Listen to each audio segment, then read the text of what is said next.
El golpe en la puerta llegó cuando el sol caía a plomo sobre los campos secos de Castilla y el aire parecía detenido sobre la tierra. Yo acababa de terminar de arreglar una valla junto al olivar, con las manos llenas de polvo, la camiseta pegada al cuerpo y la espalda ardiendo por el calor. En verano, el campo español no perdona a nadie. No esperaba visitas. En pueblos pequeños como el nuestro, la gente suele avisar antes o, al menos, llamar desde el camino. Por eso, cuando escuché aquel golpe débil, cansado, algo dentro de mí me dijo que no se trataba de una visita cualquiera. Abrí la puerta y vi a Carmen Ruiz, apoyada en el marco como si las piernas ya no pudieran sostenerla. La conocía del mercado de los sábados. Vendía huevos, tomates y algunas verduras de su huerto cuando la salud se lo permitía. Aquella mañana tenía el rostro apagado, la piel demasiado pálida y una tos áspera que parecía romperle el pecho. Carmen, pase, le dije, apartándome. Tiene mala cara. Entró despacio. Le serví un vaso de agua y la vi sujetarlo con dedos temblorosos.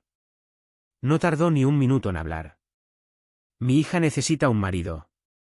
La frase me dejó inmóvil. Pensé que había oído mal. Pero ella me sostuvo la mirada con una seriedad que no daba lugar a dudas. Me estoy muriendo, Adrián, dijo, después de toser con fuerza. Y cuando yo falte, Lucía se quedará sola. Me senté frente a ella, en la vieja mesa de madera que había sido de mi padre. Carmen respiró hondo antes de continuar. Hay un hombre en el pueblo, Esteban Vallejo. Anda detrás de ella. Dice que la cuidará cuando yo no esté. Pero no quiere cuidarla, quiere adueñarse de su vida. Noté cómo se me tensaba el estómago. Conocía ese tipo de hombres. En los pueblos pequeños, el poder a veces sonríe mientras aprieta el cuello.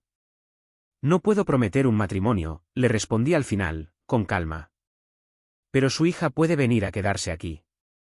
Tendrá trabajo, un lugar seguro y nadie le pondrá una mano encima. Por primera vez, el rostro de Carmen se ablandó. No sonrió, pero en sus ojos apareció un alivio tan hondo que me dejó sin palabras. Cuando se marchó por el camino de tierra, supe que mi vida acababa de cambiar, aunque todavía no entendiera hasta qué punto. A la mañana siguiente me desperté antes del amanecer, como siempre. El cielo todavía estaba gris y el campo permanecía en silencio, salvo por el canto lejano de algún gallo en las casas vecinas. Preparé café fuerte y salí al patio mientras el sol empezaba a levantarse lentamente detrás de los cerros. Mientras alimentaba a las gallinas y revisaba el pequeño establo, me encontré mirando más veces de lo normal hacia el camino de tierra que llevaba a la casa. No sabía exactamente cuándo llegaría Lucía, ni siquiera si realmente vendría. Tal vez Carmen había dicho aquello en un momento de desesperación. Pero cerca de las 10 de la mañana, escuché el ruido de un motor viejo acercándose. Una camioneta pequeña y desgastada apareció levantando una nube de polvo. Se detuvo frente a la casa, y Carmen bajó primero. Caminaba despacio, mucho más despacio que el día anterior. Luego abrió la puerta del acompañante. Lucía bajó con una maleta vieja en la mano. Era más joven de lo que imaginaba. Cabello oscuro recogido en una trenza sencilla, ropa humilde pero limpia. No llevaba maquillaje ni nada que llamara la atención. Sin embargo, había algo firme en su postura, como si estuviera acostumbrada a resistir más de lo que mostraba. Carmen la abrazó con fuerza. Desde donde estaba, pude ver cómo le susurraba algo al oído durante varios segundos. Lucía asintió en silencio, aunque sus ojos parecían llenos de preguntas. Después Carmen volvió a la camioneta y arrancó el motor. No hubo despedida larga. Lucía se quedó de pie en medio del camino, sosteniendo la maleta con ambas manos, mirando la casa como si estuviera intentando imaginar la vida que le esperaba allí. Me acerqué despacio.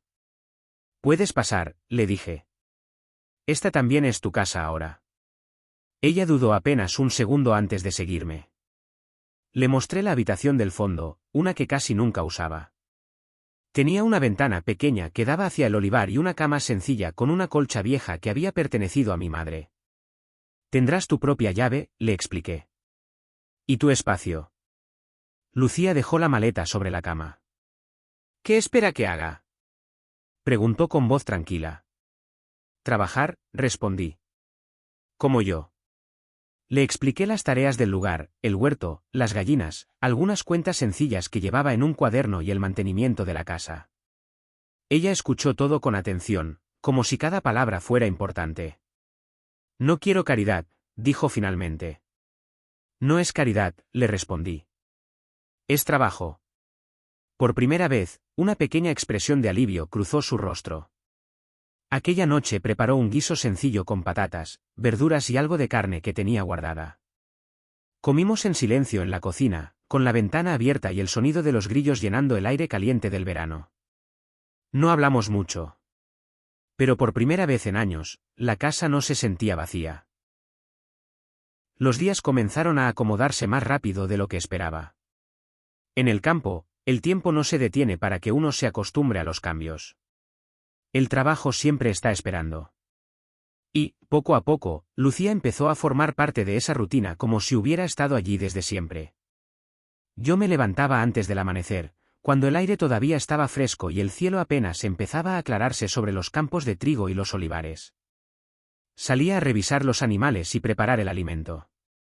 Cuando regresaba a la casa, el aroma del café ya llenaba la cocina. Lucía estaba siempre despierta antes que yo volviera. Al principio apenas hablábamos. Nos movíamos por la casa y por el campo compartiendo el mismo espacio, pero sin invadir el silencio del otro. No era un silencio incómodo, más bien uno tranquilo, como el que existe entre personas que todavía están aprendiendo a confiar. Lucía aprendía rápido.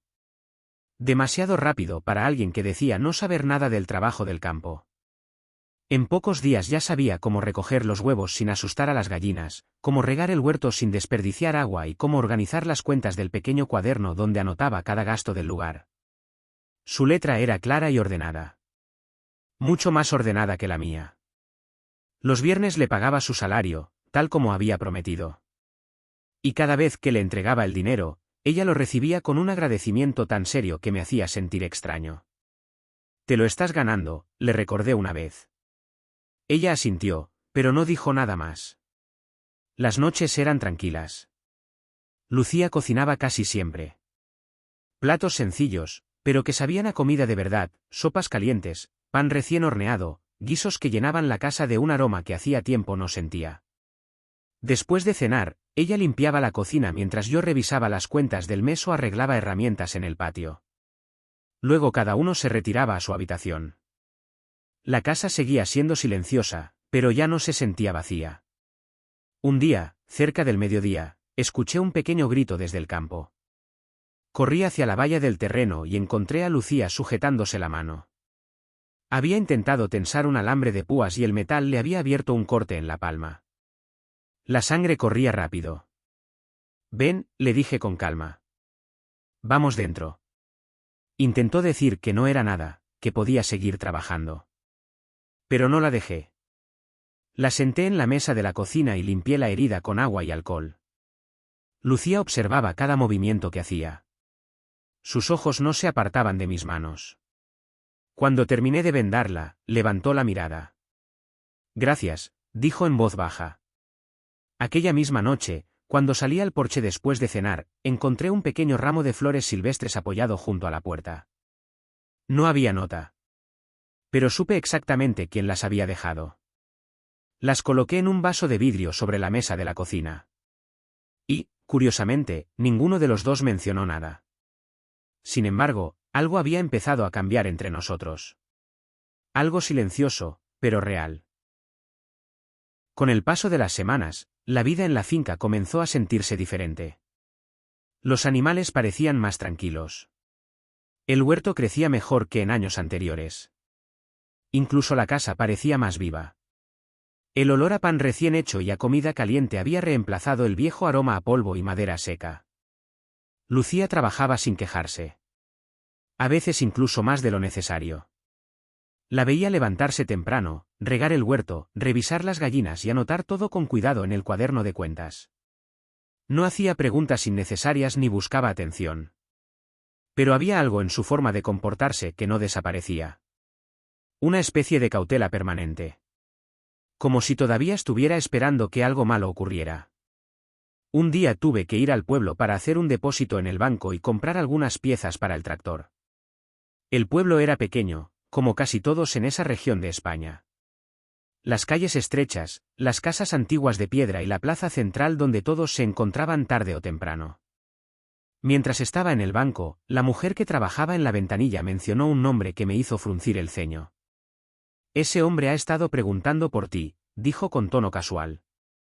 Y también por la chica que vive contigo. ¿Quién? Pregunté, aunque ya imaginaba la respuesta. Esteban Vallejo. Sentí una presión incómoda en el pecho. Esteban era conocido en el pueblo. Tenía dinero, tierras y negocios. Pero también tenía fama de conseguir siempre lo que quería, incluso cuando nadie más estaba de acuerdo. No respondí nada. Solo terminé el trámite y salí del banco. El resto del día trabajé más de lo normal. Pero la sensación de que alguien estaba observando mi vida desde lejos no desapareció. 2 días después, fuimos al pueblo juntos para comprar algunas semillas y herramientas. Mientras cargábamos las bolsas frente a la tienda del mercado, un coche negro se detuvo cerca. El silencio alrededor cambió de inmediato. Lucía se tensó a mi lado. El hombre que bajó del coche vestía camisa blanca, gafas oscuras y una sonrisa que no transmitía nada bueno. Esteban Vallejo. No se acercó directamente. Entró en la tienda y empezó a hablar en voz lo suficientemente alta para que todos lo escucharan. Algunas personas no saben cuál es su lugar, dijo con tono burlón. Especialmente cuando creen que pueden escapar de quien las cuida. Las miradas en el lugar comenzaron a moverse entre él, Lucía y yo. Sentí como la sangre me subía a la cabeza. Entré en la tienda. Deja de hablar de ella, le dije con calma. El lugar quedó en silencio. Esteban se giró lentamente y sonrió. Solo estoy conversando, respondió. ¿Desde cuándo te importa tanto lo que digo? Desde que estás hablando de alguien que no te pertenece. Por un segundo, su sonrisa desapareció. Pero volvió enseguida. Ten cuidado, Adrián, dijo. Algunas cosas en la vida tienen dueño. No respondí. Solo lo miré hasta que apartó la vista. Cuando salimos de la tienda, Lucía no dijo una sola palabra durante todo el camino de regreso. Esa noche, encontré la puerta del granero abierta. Y dentro, sentada sobre un montón de heno, Lucía estaba llorando en silencio. Como si todo el peso del mundo finalmente hubiera caído sobre sus hombros. El granero estaba en silencio, salvo por el sonido suave del viento moviendo la madera vieja del techo. Lucía estaba sentada sobre un montón de heno, con la cabeza inclinada y los hombros temblando. Cuando entré, intentó limpiarse las lágrimas rápidamente, como si llorar fuera algo que no se permitía hacer delante de nadie. Me quedé unos segundos en la puerta sin decir nada. No tenías que enfrentarte a él, dijo finalmente, con la voz quebrada. Ahora hablarán aún más. Me acerqué despacio. La gente siempre habla en los pueblos pequeños, respondí. Eso no cambia nada. Lucía negó con la cabeza. Sí cambia, murmuró. Tú tenías una vida tranquila antes de que yo llegara. Aquellas palabras quedaron flotando entre nosotros. Era cierto que mi vida había sido tranquila. Solitaria, pero tranquila. La finca, el trabajo, los días iguales uno tras otro.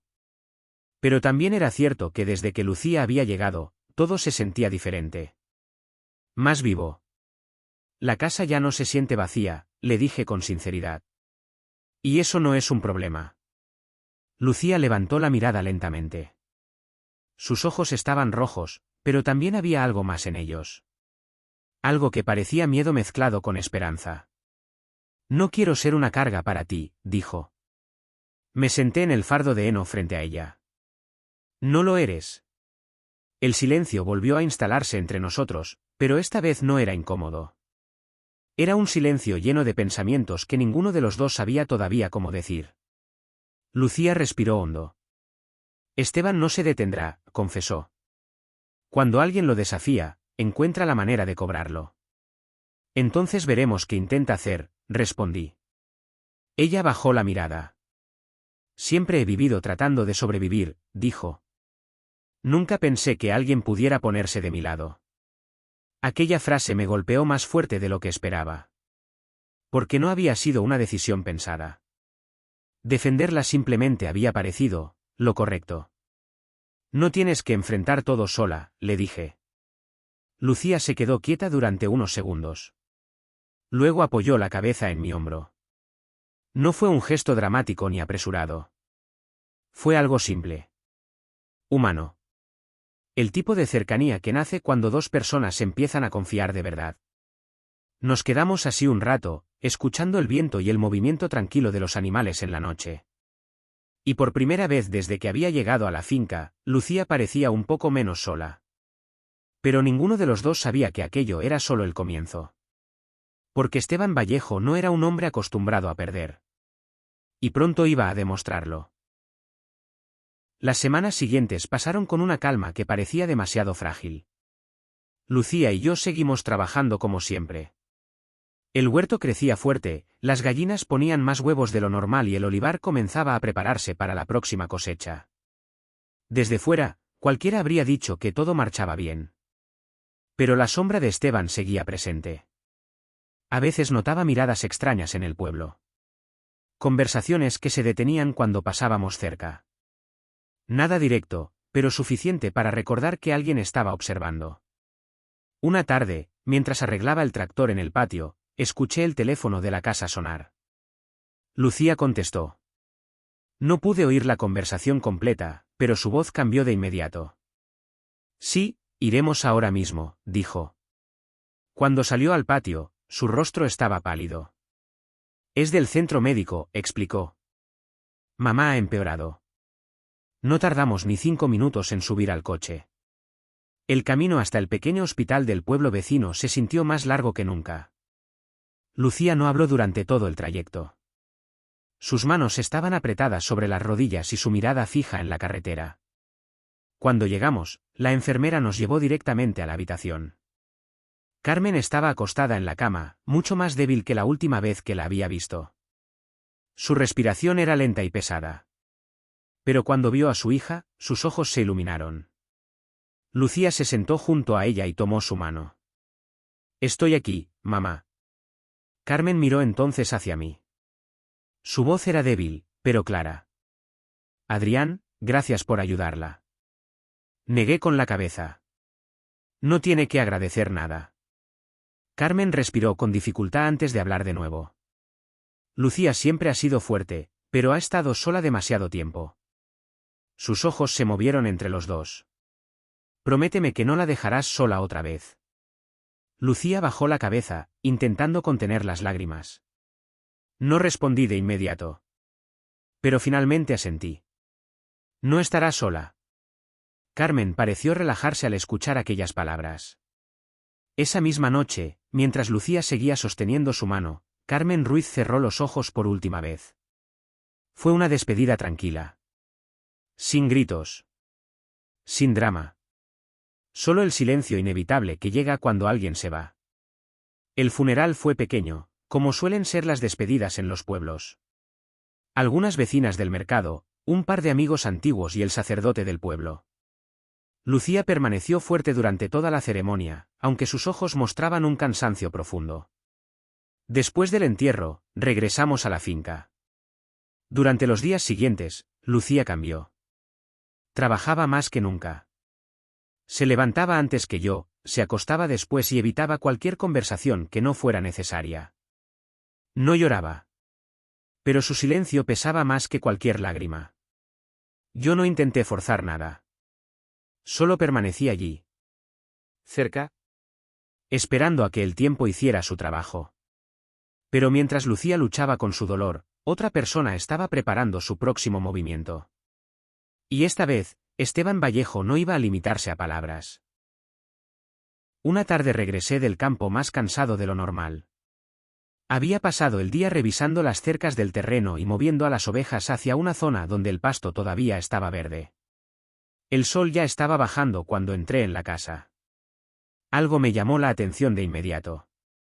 Sobre la mesa de la cocina había un sobre blanco, perfectamente colocado en el centro. Demasiado limpio para una casa donde siempre había polvo del campo y olor a madera vieja. Lucía estaba junto a la ventana, con una taza de café entre las manos. Su expresión era tranquila, pero demasiado tranquila. Llegó esta tarde, dijo, señalando el sobre. Lo abrí.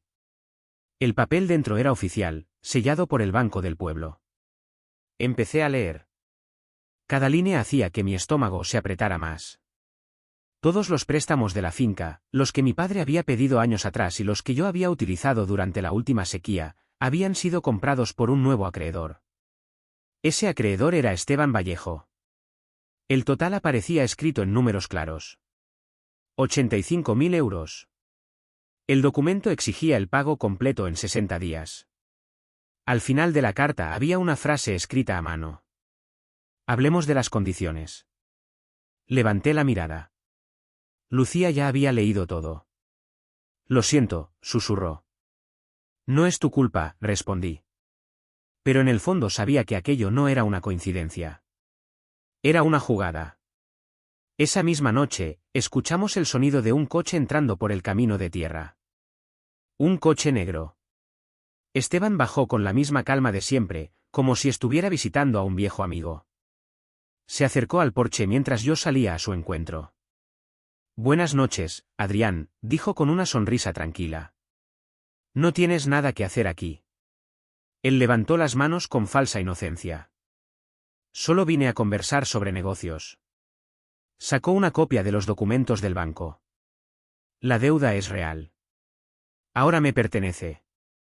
Luego miró directamente a Lucía, que había salido detrás de mí. Pero soy un hombre razonable, continuó. Podemos llegar a un acuerdo. Su mirada volvió a fijarse en mí. Ella viene conmigo, y la deuda desaparece. El silencio que siguió fue pesado. Sentí como la rabia me subía por el pecho. Sal de mi propiedad, le dije con voz firme. Esteban soltó una pequeña risa. Tienes 60 días, respondió. Después de eso, el banco iniciará la ejecución. Se dio la vuelta con total tranquilidad y volvió a su coche. Antes de subir, miró una última vez hacia Lucía. Siempre te di una oportunidad fácil. El coche desapareció por el camino levantando polvo. Durante un largo rato ninguno de los dos dijo nada. Finalmente, Lucía habló. Podrías salvar la finca. ¿Cómo? Dejándome ir. Me giré hacia ella. Eso no va a pasar. Lucía bajó la mirada. Pero en sus ojos había una decisión que todavía no me había contado. Y algo dentro de mí empezó a temer lo que vendría después. Aquella noche casi no dormimos. La casa estaba en silencio, pero era un silencio distinto, pesado, lleno de pensamientos que ninguno de los dos sabía cómo decir en voz alta. Lucía pasó la mayor parte del tiempo en su habitación. Yo me quedé en el porche, mirando la oscuridad del campo mientras el viento movía suavemente los olivos. 85.000 euros. Era más dinero del que podía reunir en tan poco tiempo. A la mañana siguiente intenté seguir la rutina de siempre. Salí a trabajar antes del amanecer, pero mi mente no estaba en el campo. Cada cálculo que hacía terminaba en el mismo lugar, no era suficiente. Cuando regresé a la casa por la tarde, algo se sentía extraño. Demasiado silencioso. Entré y encontré la cocina vacía. El café estaba frío sobre la mesa. Mi corazón empezó a latir más rápido. Fui directo a la habitación de Lucía.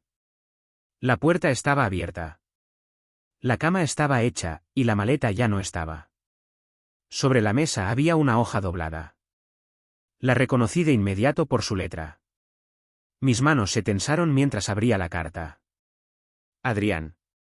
Gracias por todo lo que hiciste por mí y por mi madre. Me diste un lugar seguro cuando no tenía ninguno.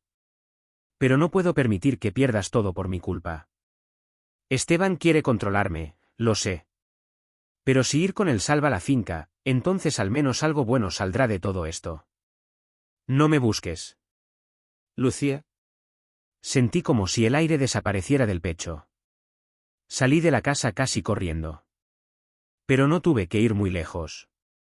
Lucía estaba caminando por el camino de tierra, arrastrando su maleta hacia la carretera. Lucía. Grité. Ella se detuvo. Pero no se dio la vuelta de inmediato.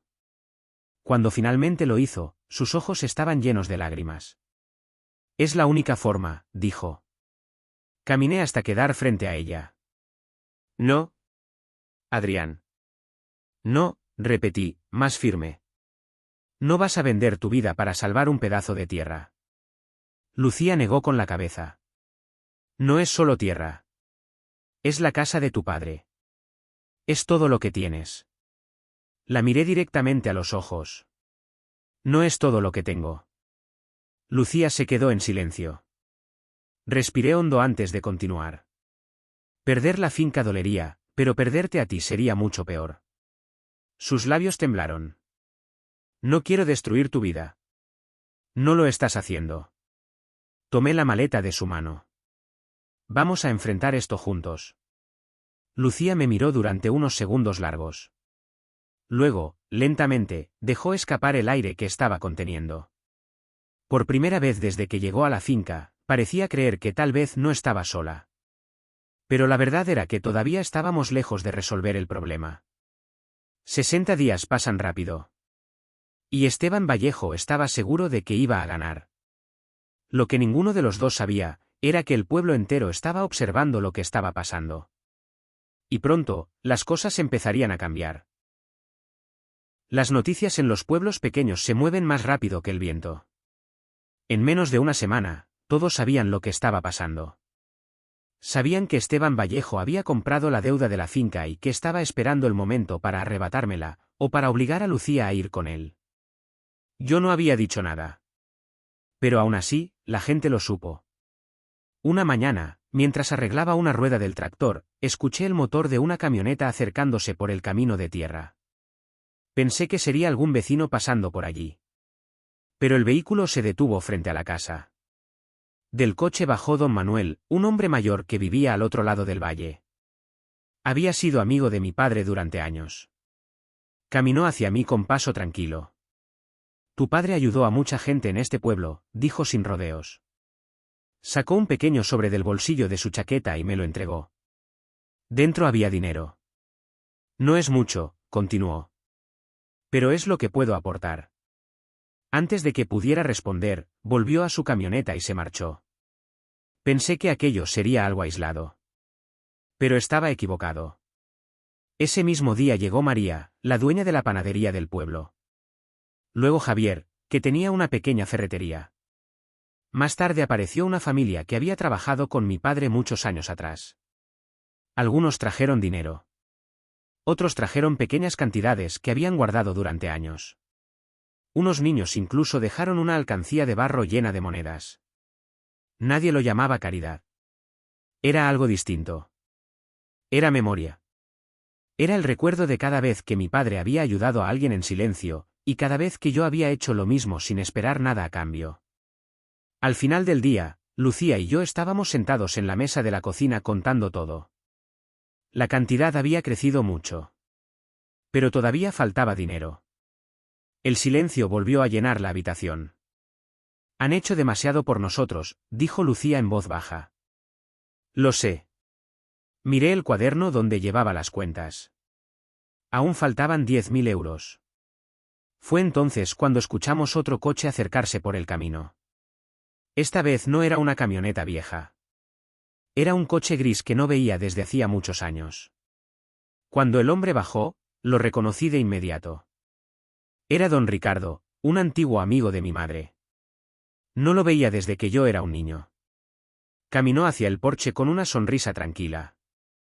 Tu madre me pidió una vez que cuidara de ti si algún día lo necesitabas, dijo. Sacó un cheque de su cartera y lo colocó sobre la mesa. Exactamente 10.000 euros. Lucía me miró con incredulidad. A la mañana siguiente fui directamente al banco del pueblo. Esteban Vallejo ya estaba allí. Estaba apoyado contra el mostrador, hablando con el gerente como si la finca ya le perteneciera. Cuando me vio entrar, sonrió. Supongo que vienes a negociar. Saqué el sobre con todo el dinero. Vengo a pagar. El gerente revisó los documentos con calma. Luego levantó la mirada. La deuda queda completamente saldada. Por primera vez, la sonrisa de Esteban desapareció. Su rostro se tensó de una forma que nunca había visto. Pero ya era demasiado tarde. El pueblo entero había decidido que no iba a dejar que ganara. Después de aquel día en el banco, algo cambió definitivamente en el pueblo. La noticia de que la deuda había sido pagada se extendió rápidamente. Y con ella, también se extendió otra cosa, la vergüenza que muchos empezaron a sentir por Esteban Vallejo. Los negocios que antes hacían acuerdos con él comenzaron a cerrarle las puertas. Algunos vecinos dejaron de saludarlo en la plaza. Otros simplemente evitaron cualquier trato con él. En los pueblos pequeños, la reputación lo es todo. Y la suya había quedado marcada. En pocas semanas, Esteban desapareció del lugar. Nadie supo exactamente cuándo se fue, pero una mañana su casa estaba vacía y su coche ya no volvió a verse por las calles. La finca volvió a la tranquilidad. Pero esta vez era una tranquilidad diferente. El otoño empezó a cubrir los campos con tonos dorados y el aire se volvió más fresco. Lucía y yo trabajábamos juntos cada día, como siempre, pero ahora el peso que antes llevábamos sobre los hombros había desaparecido. La finca ya no se sentía como una carga. Se sentía como un hogar. Una tarde, cuando el sol comenzaba a ponerse detrás de los olivares, nos sentamos en el porche con 2 vasos de limonada. El cielo estaba lleno de tonos anaranjados y el campo parecía respirar lentamente después de un largo verano. Miré a Lucía. Habíamos pasado por mucho juntos, miedo, pérdida, decisiones difíciles, y aún así seguíamos allí. Saqué algo del bolsillo. Era un anillo sencillo de oro que había pertenecido a mi abuela. Lucía me miró sorprendida. No quiero que te quedes aquí por obligación, le dije con calma. Ni por gratitud. Respiré hondo antes de continuar. Quiero que te quedes porque quieres una vida conmigo. Por un segundo, Lucía no dijo nada. Luego sus ojos se llenaron de lágrimas. Quiero quedarme, susurró. Nos casamos unos meses después en la pequeña iglesia del pueblo. No fue una boda grande ni lujosa, pero estaba llena de las mismas personas que habían ayudado a salvar la finca. Hubo comida, música y risas bajo el gran olivo del patio. Esa noche, mientras bailábamos bajo unas luces improvisadas, me di cuenta de algo. La casa ya no estaba silenciosa porque estuviera vacía. Estaba silenciosa porque finalmente estaba en paz. La vida siguió adelante. Lucía amplió el huerto y empezó a vender verduras y frutas en el mercado otra vez. Yo mejoré los campos y los animales crecieron más fuertes cada temporada. Y un invierno, una mañana fría y tranquila, Lucía me despertó con una sonrisa que no podía ocultar. Estaba embarazada. Nuestra hija nació en primavera. La llamamos Rosa Carmen, en honor a su abuela. Cuando sostuve a mi hija por primera vez, entendí algo que mi padre solía decir. Algunas cosas en la vida merecen ser protegidas, sin importar el precio. Hoy, cuando miro los campos desde el porche de la casa, ya no veo solo tierra. Veo una familia. Veo un futuro. Y todo empezó el día en que alguien llamó a mi puerta, y decidí abrir.